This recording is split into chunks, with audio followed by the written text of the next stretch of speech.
Hola chicos, ahora vamos a hablar sobre las decisiones de un escritor. Cuando nosotros decimos las decisiones del escritor, estamos hablando de lo que él decide colocar en su obra como recursos para componer el lenguaje que nos está haciendo llegar a los lectores. Entre los recursos nosotros sabemos que él maneja muchas figuras literarias, pero también tenemos que saber el por qué lo hace. Además lo utilizan en distintos textos. Vamos, por ejemplo, aquí. Si nosotros tomamos esta novela, he cogido yo de Saramago, y al inicio, para comenzar, aquí la novela, nosotros vamos a poder leer lo siguiente. Se iluminó el disco amarillo. De los coches que se acercaban, dos aceleraron antes de que se encendiera la señal roja. Apenas hemos leído unas 2 líneas. Y aquí, por ejemplo, de primerazo ya nosotros nos encontramos con una metonimia. Se iluminó el disco amarillo. Es una metonimia porque está tomando la parte por el todo. El disco, que solamente es un fragmento de todo el semáforo, ¿no? Se iluminó el disco amarillo. Pero no solamente me voy a quedar ahí, en que aquí nosotros tenemos una metonimia que ha utilizado el autor. El lenguaje severindo es diferente, es lenguaje literario, no es un lenguaje común. Más allá de eso, tengo que saber para qué lo utilizó. Aquí tengo una metonimia que desde un inicio ya marca el contexto, ¿no? Sin necesidad de que me describa mucho el lugar. Se iluminó el disco amarillo. Ya me pone en un lugar en el que hay un semáforo, está esta luz de prevención y ya me contextualiza en dónde se va a realizar esta acción. De manera que es muy importante saber que aparte de que el autor utilice para embellecer el lenguaje, tiene un propósito también. Aquí, por ejemplo, el de contextualizar. Estamos dentro de un texto continuo, de un texto en prosa. Es decir, el autor puede utilizar en un texto en prosa figuras literarias tanto como en otro tipo de textos, ¿no? Y si avanzamos un poco más, la gente empezó a cruzar la calle, pisando las franjas blancas pintadas en la capa negra del asfalto. Nada hay que se parezca menos a la cebra. Es un símil hermoso, ¿no? Y aparentemente es contradictorio, y sin embargo está comparando. ¿Qué hace con esto el autor? ¿Qué hace con esta decisión de utilizar este símil? Lo que está haciendo aquí Saramago es motivando al lector, está despertándonos, porque esta forma contradictoria que lo utiliza con ironía, ya nos mantiene a la expectativa de qué es lo que nos está describiendo, qué va a venir luego. Y este despertar la expectativa puede ser uno de los propósitos, por ejemplo, de esta otra figura literaria. Pero hay otros textos también, otro tipo de textos, ¿no? Veamos uno de poesía. Aquí veamos, así también. Aquí nosotros tenemos este poema que se llama 35 versos nacidos anoche. Desde el comienzo ya, el autor, en este caso la autora, aquí desde el comienzo ya está utilizando una decisión y está utilizando una figura literaria. 35 versos nacidos anoche. Nacidos anoche es una relación que nos lleva a pensar en la oscuridad, pero nacidos es una luz. ¿De qué luz en la noche está hablando? Aquí ya nos está dando una pauta, ¿no? Aquí está sobre mí, lunar del cielo. Ah, lunar del cielo. Nos está hablando de la luna. Y aquí tenemos una metáfora, ¿no? La comparación de un lunar con la luna que parece efectivamente un punto, un lunar en el cielo, ¿no? Aquí está sobre mí, lunar del cielo, entre lo intermitente de tu ronda, en el mágico velo de la noche que te soporta, ¿no? Aquí está sobre mí, otra vez, sin vergüenza, con tu pálida silueta de danzante, porque la luna se mueve y hace esta comparación, esta metáfora, y dentro de la metáfora además utiliza otra figura, ¿no? Pálida silueta. Aquí nosotros tenemos una adjetivación, pálida silueta, el adjetivo está antes del sustantivo.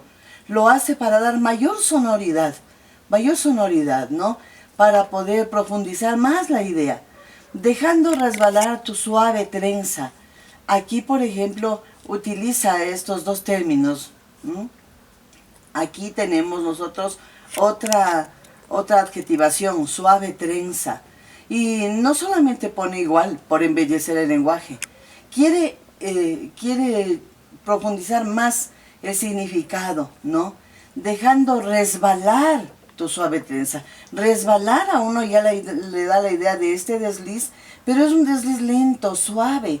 Y a uno se le ocurre que la luz de la luna baja de esa manera, ¿no? Voy a pasarme hacia acá para ver si es que encontramos otros recursos, ¿no? Callada y pacienciosa, cada ocaso. Está hablando de la luna. Y nos encontramos aquí con una personificación, ¿no? Fría del alto aire, mojada por la lluvia. Mojada por la lluvia. Vea eso, ¿no? Es una ironía. Elegante y garbosa, o vestida muy triste, con falda gris, bordada por las nubes. Aquí tenemos una serie de metáforas y nosotros sabemos que la continuación de metáforas es una alegoría. Todo esto generalmente en una poesía añade sonoridad, ¿no? Pero también nos ayuda a describir mejor, a hacerle el lenguaje un poco más sutil, nos ayuda a describir el ambiente, ¿no? Cuando yo estoy hablando de una figura literaria, tengo que no solamente ubicarla, tengo que decir también para qué ha sido utilizada. Ahora les voy a compartir uno de mis libros favoritos, uno de mis tesoros, que le tengo aquí. Estos libros son unos libros antiguos, ¿no? Este libro de Federico García Lorca son las obras completas de Federico García Lorca. Es un libro bastante antiguo, como podemos ver aquí. Y vamos a ver en esta parte de teatro, por ejemplo, aquí, cómo también el autor puede utilizar figuras literarias. Abrí en esto y Federico García Lorca, obras completas, es una obra de teatro. Mariana Pineda, es la estampa 2, es una parte de la obra esta, ¿no? Y así voy a leer así al azar, por ejemplo, esta parte, que es una locución de Pedro. En el teatro ella nos da una descripción, ¿no? Pedro, apasionado, nos describe cómo el personaje va a actuar. Pero la forma en la que dice está precisamente en la manera en la que él emite la locución, ¿no? ¿Quién pudiera pagarte lo que has hecho por mí? Toda mi sangre es nueva, porque tú me la has dado, exponiendo tu débil corazón al peligro. Ay, qué miedo tan grande tuve por él, Mariana. Él está hablando, pero no habla con un lenguaje común. Está utilizando un lenguaje literario y obviamente le daba yo sonoridad, ¿no? Y dice aquí, toda mi sangre es nueva. Entonces a uno le da la impresión de que el autor quiere como meternos dentro del personaje, dentro de sus sentimientos. ¿Y qué logra con esto? Ligarle al lector con los sentimientos del protagonista. Toda mi sangre es nueva mediante esta metáfora, ¿no? Y dice aquí igual, exponiendo tu débil corazón. Débil corazón. ¿Por qué no dijo corazón débil? Porque hay más sonoridad si utiliza esta adjetivación. Débil corazón. Entonces, con estos ejemplos, nosotros podemos notar que las decisiones que toma un escritor no solamente son para embellecer su lenguaje. Las decisiones que toma un escritor son para enlazarle al lector con lo que él quiere decir. De manera que cuando nosotros nos encontremos con cualquier recurso de estilo con cualquier figura literaria que utilice el escritor, no solamente debemos referir, aquí utiliza un símil, porque compara, aquí una metáfora porque la comparación no tiene nexo, aquí tenemos una personificación porque le hemos añadido comportamientos humanos a este otro ser.